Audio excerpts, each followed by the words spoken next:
In 1977, in the vicinity of the Brazilian city of Colares, a mass wave of UFO sightings and reports of unknown flying objects and creatures began, attacking people.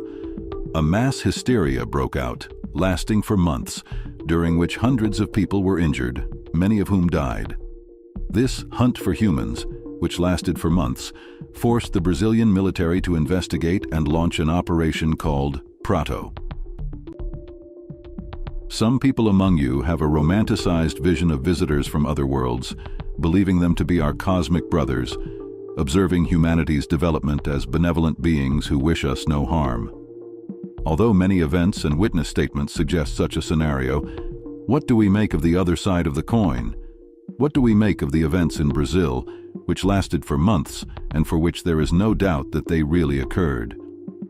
Thousands of witnesses to these dark events, reports, and investigations by the Brazilian military confirm these occurrences in over 2,000 documents, 500 photographs, and 16 hours of video material, along with statements from one of the main witnesses and the leader of Operation Prato, Captain Joran Joe Holanda.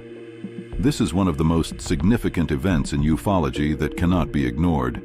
In 1977, in the vicinity of Colares, a UFO wave began. Local residents reported luminous objects of various shapes and sizes, some of which had never been seen before. Some witnesses described seeing unknown beings about 1 meter tall through openings that looked like windows of these craft, beings of a type we have encountered on this channel. These objects sometimes flew just a few meters off the ground, sometimes at several dozen meters above the tree canopy, emitting beams of bright white light like laser beams onto helpless people on the ground. According to witnesses, these laser beams were about 7 to 8 centimeters in diameter, striking people and leaving burn marks and lesions on their bodies, causing intense pain, some describing it like the heat of a cigarette butt being extinguished on their skin.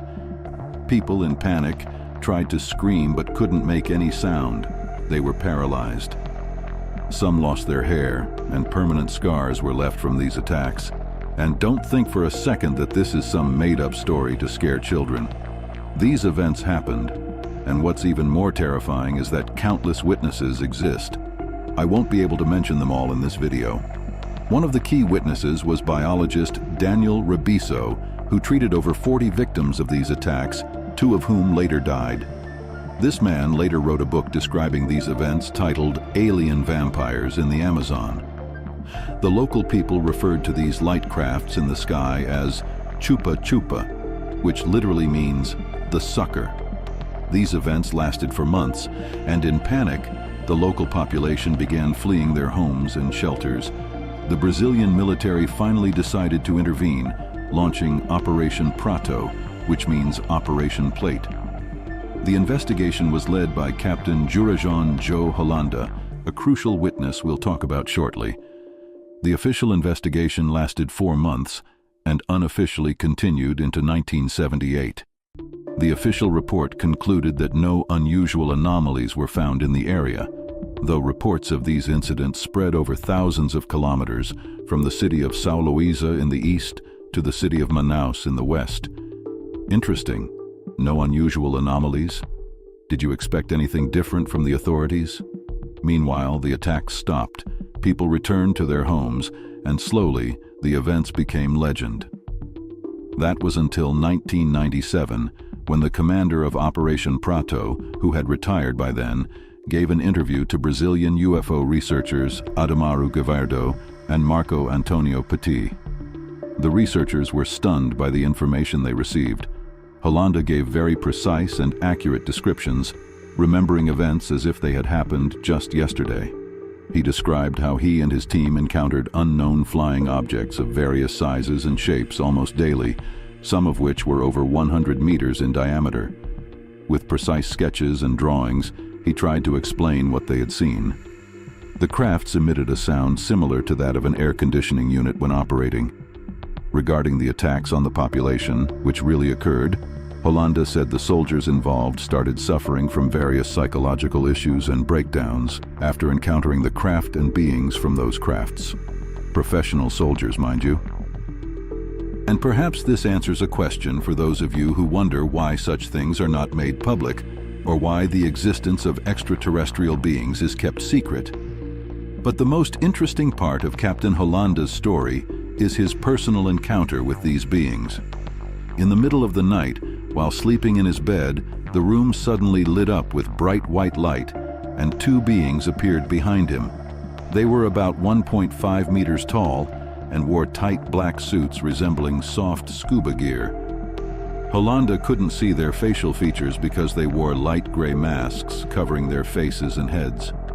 One of the beings spoke to him in Portuguese with a computer-like metallic voice that echoed. The voice said, "Relax, we won't harm you."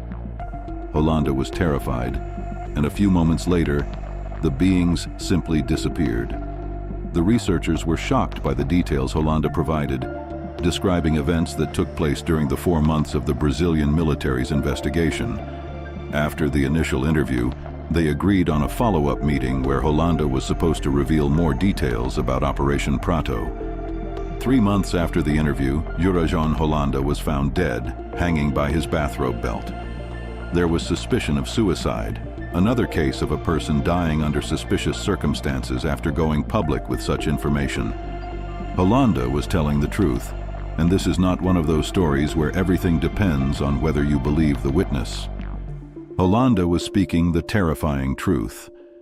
The seriousness of ufology as a scientific field dedicated to studying these phenomena was demonstrated in 2004 when researcher Guy Art, editor of the UFO magazine Revista, along with colleagues, gathered 36,000 signatures in a petition demanding the release of all secret documents related to Operation Prato, which the Brazilian authorities had, of course, kept hidden. A meeting with 20 Brazilian generals was arranged in May 2004. Have you ever heard of something like this, where military generals meet with UFO researchers and allow them partial access to materials collected during Operation Prato? They allowed the release of about 200 documents and photographs to the public, confirming that Holanda was telling the truth for which he was almost certainly killed by unknown individuals or organizations in 1997. I fully understand why such things were kept secret for years. Imagine if they had said that extraterrestrial beings were attacking us, and we have no idea why they are here or what they want from us. But don't worry, we have everything under control. Who would feel safe knowing their own military couldn't protect them? It would cause mass panic. One theory put forward to explain these events, aside from extraterrestrial involvement, was that they were part of a secret CIA operation in which LSD was used to contaminate the drinking water, causing mass hallucinations among the population. Some conspiracy theories point to a case in France in 1951 in the small town of Pont-Saint-Esprit, where over 200 people were reportedly poisoned with mercury. 4 people died, and the town descended into chaos, with people having the worst kind of hallucinations, seeing strange beings, monsters, and attacking each other.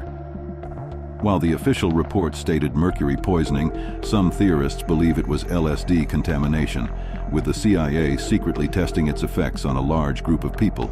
However, this LSD poisoning theory has not been proven, and it certainly cannot explain the events in Brazil, which took place over a vast area where all the witnesses reported the same thing.